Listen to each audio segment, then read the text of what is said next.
এই মহল্লার মধ্যে এই মসজিদের মতো লোকজন কম জায়গা কারণ নাই, অথচ নানা জায়গায় দেখে গেছি নানা জায়গায় জায়গা দেওয়া যায়। এই মানুষটি অনেক বাড়ি আলাদা করে গেছে রাতের বেলা দিনের বেলা অনেক মানুষ হয়, কিন্তু তোমার নামাজে মানুষ আশ্চর্য ব্যাপার। কি জবাব দেবেন আপনারা গাছ পাশে যারা নামাজ পড়তেছেন এবং যারা পড়তেছেন না? যারা পড়তেছেন তাদেরকে দেওয়া হবে, ওদেরকে আনতে পারেন না, তারা সরকার সমাজের প্রধান, উনি কি জবাব দেবেন? মসজিদ তো আলাদা দিচ্ছে, মসজিদ তো আলাদা দিচ্ছে, আয়ার ভালো করতেছে না, 5 তিনি ডাকতেছেন, আহ্বান করছেন, কিন্তু আপনারা ডাকে সারা দিচ্ছেন। একটু ভয় করে, একটু ভয় করে আল্লাহকে, যে আল্লাহর কাছে আমাদেরকে ফিরে যেতে হবে। আসুন আল্লাহ তাআলা আমাদের সকলকে অন্তত জুমার দিনে এই 12:30 যে আযান, এই আযানের আগে ফেরেশতাদের খাতায় নাম ধরার তৌফিক দান করুন। আল্লাহুম্মা আমিন। আল্লাহ তাআলা তার ফেরেশতারা দরজায় দাঁড়িয়ে আছে, সর্বপ্রথম কোন বান্দা আল্লাহর সালাত আদায় করার জন্য আসবে রে, এমন করে নাম লিখতে থাকে, পুরানকার সন্তান অমুকের সন্তান অমুক নামটা লিখে পড়ে যায়। এইভাবে করে প্রথম যে বান্দা আসে রে, সর্বপ্রথম দাবিতে পা দেওয়ার পরে ওই নামটা লেখা হয়ে যায়, সামনের কাতারে চলে আসে। সামনের কাতারে আসার জন্য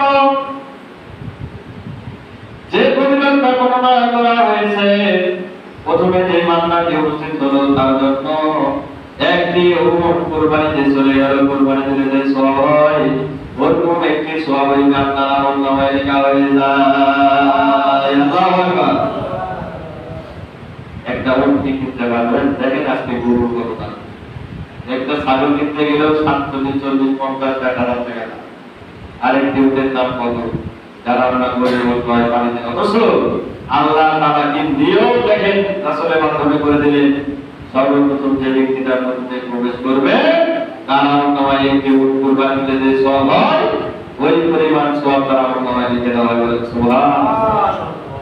এরপরে দ্বিতীয় যে আল্লাহর বান্দা মধ্যে প্রবেশ করবে ওই ব্যক্তির জন্য একটি দুম্বা আর একটি ছাগলের সওয়াব লেখা হয়। আল্লাহু আকবার। এরপরে তৃতীয় জনের জন্য একটি হাঁস বা একটু ছোট কিছু জবাই করলে যে সওয়াব হয়।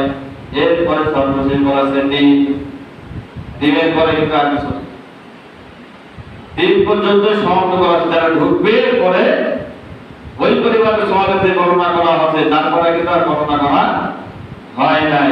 যারা আসবে তারা সওয়াব পাবে, সওয়াব হবে, তাদের নামটা খাতায় লেখা হবে।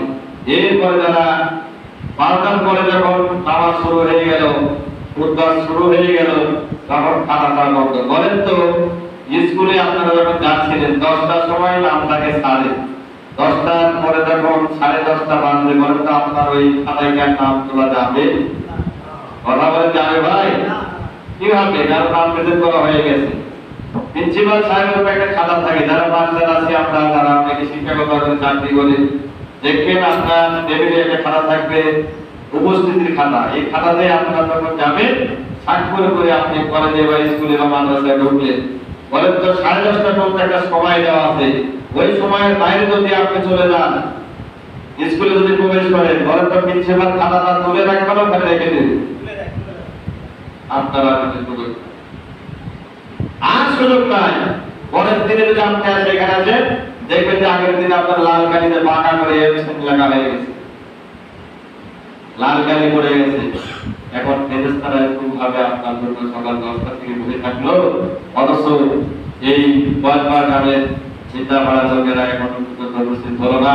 যখন খুতবা শেষ, ফাসকুরুনি আসকুরুহু ফাসকুরুনি আলা মাকুরাকিমুস সালাম, তখন দেখবেন কিছু লোক সংখ্যক লোক বাহিরে এসে বসে 2 রাকাত পাড়াপাড়ি করে বাওয়ের মতো ধান খাওয়ার মতো ঠোক ঠোক করে মেরে দিয়ে ঠোক মেরে আমি যখন সালাম দিলাম ওরা দেখবে দৌড় বেড়ায় পিছন থেকে। একটু বসলে আছে না? নাই আছে। আল্লাহ কি এত বড় বোকা? মুহাম্মদ সাল্লাল্লাহু আলাইহি ওয়াসাল্লাম বললেন, আমি যেভাবে ওযু করেছি সেভাবে তোমরা ওযু করো, আমি যেভাবে সালাত আদায় করেছি সেভাবে তোমরা সালাত আদায় করো। তুমি যেভাবে নামাজ পড়বে তোমার মন মতো করে তুমি নামাজ পড়লে নামাজ হবে না। আপনার মন মতো করে নামাজ পড়লে নামাজ হবে না। মোহাম্মদ সাল্লাল্লাহু আলাইহি ওয়াসাল্লাম যে ওযু করেছেন সেভাবে ওযু করতে বলছেন। মোহাম্মদ সাল্লাল্লাহু আলাইহি ওয়াসাল্লাম যেভাবে বলছেন যে আমি মোহাম্মদ সাল্লাল্লাহু আলাইহি ওয়াসাল্লাম যেভাবে নামাজ পড়ি তোমরা এইভাবে সালাত আদায় করো। কিন্তু আমার আল্লাহর বান্দারা যারা আছে মোহাম্মদ সাল্লাল্লাহু আলাইহি ওয়াসাল্লাম ওদেরকে আমরা সালাত আদায় করি ভাই, বলেন তো করি না। অনেকে রুকুই হয় না। সারা জীবন কি করেছে জানি না, রুকু দিতে গেলে দেখবেন যে রুকু আপনার মাথা হালে না। ভাই মাথাতে অনেক সমস্যা, মাথাতে লাগে না কেন?